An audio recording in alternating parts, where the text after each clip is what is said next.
Hello, it's spring, and in my garden, the cherry blossoms are blooming. Cherry blossoms have a really special meaning everywhere, but especially in Japan, I would say. My name is Marcia Borel. I'm maiden name Henderson. My husband and I are both graduates of Iowa State University, and Jim's career took us around the world. At one point, we lived in Japan, where I had found something that I've loved, an art form that spoke to me and that I continue to study to this day, 30 years later. It's called Ikebana, flower. It's a floral art form in Japan, but it goes so much more beyond just arranging the flowers. It has to do with paying attention to the ephemeral nature of life, like the cherry blossoms. They come from something that looks dead. They burst into beautiful, joyous bloom, and they make our heart happy when we see them. So today I'm going to show you how to do a nagari arrangement using a special type of fixture in my container. My container is a handmade ceramic vessel. The artist's name is Seiko Bear. She had a studio in Chestertown, Maryland, and she herself was Japanese descent, and studied with a Japanese master in Japan.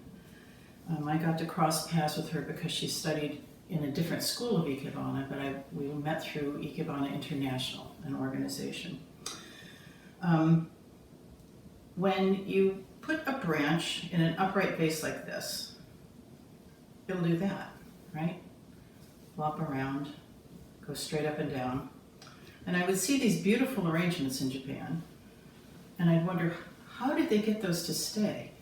So I'll show you one of many different types of fixture that goes on inside of the container or the vase.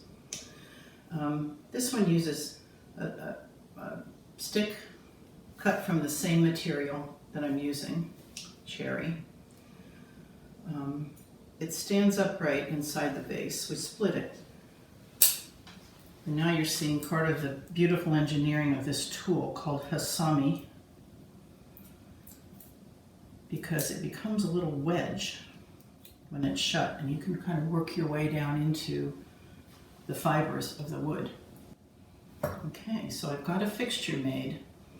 So there's more to it than simply that. The depth of the cut will determine the angle of the branch. The deeper the cut, the more upright you can position the branch. The more shallow the cut, the wider your angle can be. Okay. To do what I want to do with this branch, I need to look at it. Is it okay that it's imperfect? Here's a dried blossom. There may be a leaf that's wilting. There may be a leaf with a little mark where a bug is chewed. And all of those things, in my mind, in my eye, are a yes. It shows the passage of each blossom. Each blossom will take a turn like that. Each leaf will face an adversity, and some of them will survive and flourish, and some will not. And it speaks of life. So I'm observing this. I also am observing the line. How do I want the direction of this arrangement to go? It can be sweeping like this. It can be upturned like this. So the arranger needs to make a decision at this point. The first thing I'm going to do is blunt the cut at the end of this, because that will be up against the back side of the container.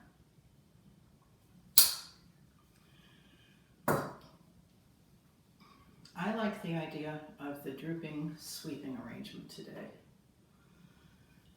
So I'm going to make my cut, positioning the branch like this.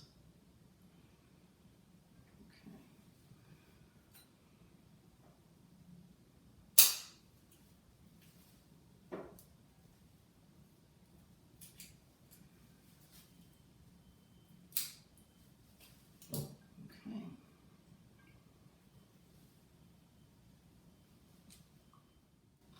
We connect the two, and then I'll adjust.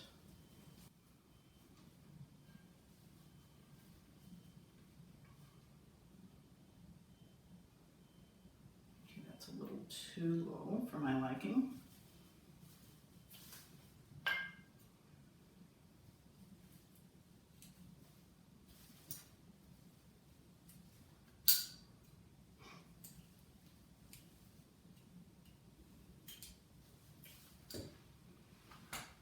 First time I tried to do this, I thought that's impossible, because of course these break off.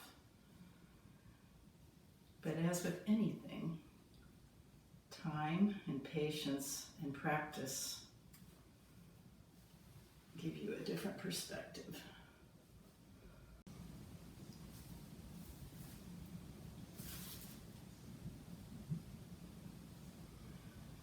One thing I'll mention at this point is when I began studying Ikebana in Tokyo, I had no idea that I would be doing this 30 years later.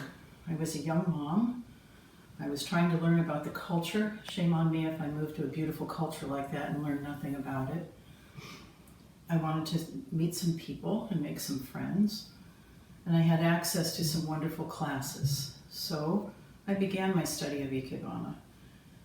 So in the beginning, I wanted to make something beautiful for our home, something pretty, something that brought the outdoors in, because we're a couple of kids from Iowa that love being outside.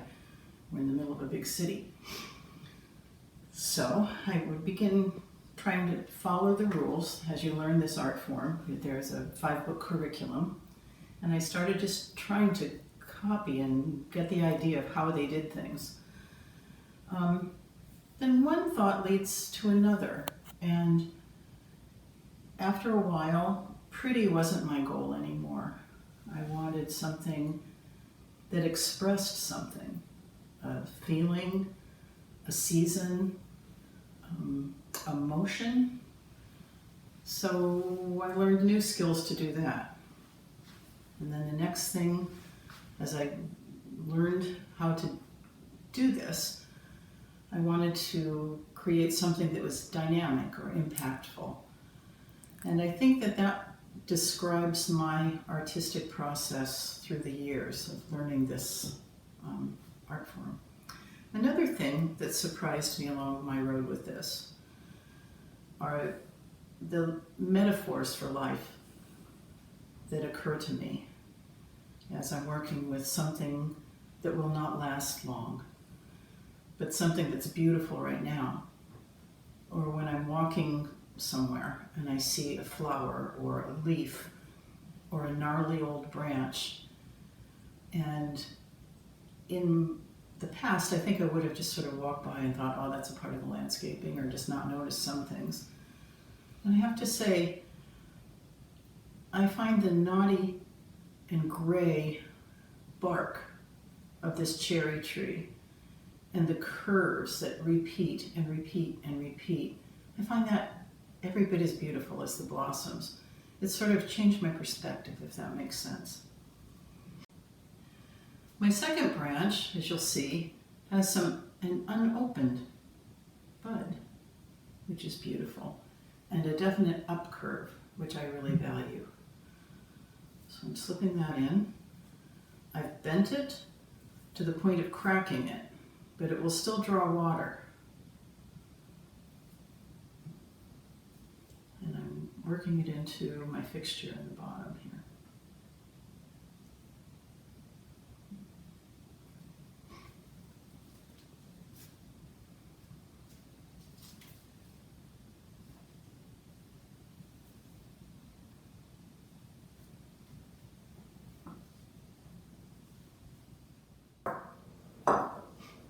Okay, this is called a slanting style, nageri, which is the upright style arrangement in Sogetsu Ikebana. Still a part of our curriculum. I haven't taken off onto freestyle, which is where the true artistry comes in. These are also materials that are from my backyard in Pennsylvania, so I have a special love for them. I have a memory when each plant was planted, when we built our house, and then in successive years as I added things. So all of that is in my heart as I do this. And around our screen porch, we have these wonderful bleeding hearts that pop up at the same time that the cherry blossoms bloom. So I'd really like to work these into the arrangement. I cut the stem underwater.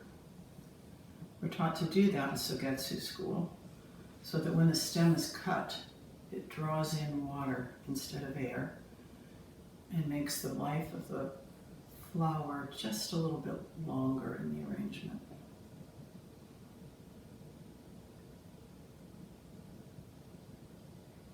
Gently, gently squeezing it down into my mechanic so that I'm not crushing this stem. Some stems you want to crush, but not this one.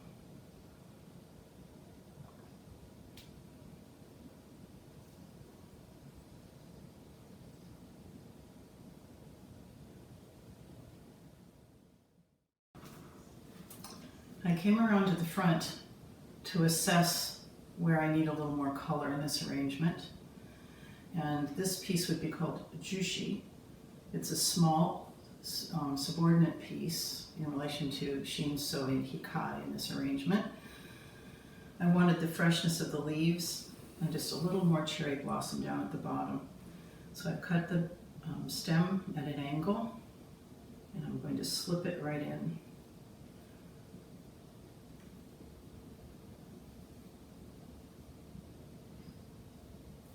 And anchor it into the fixture.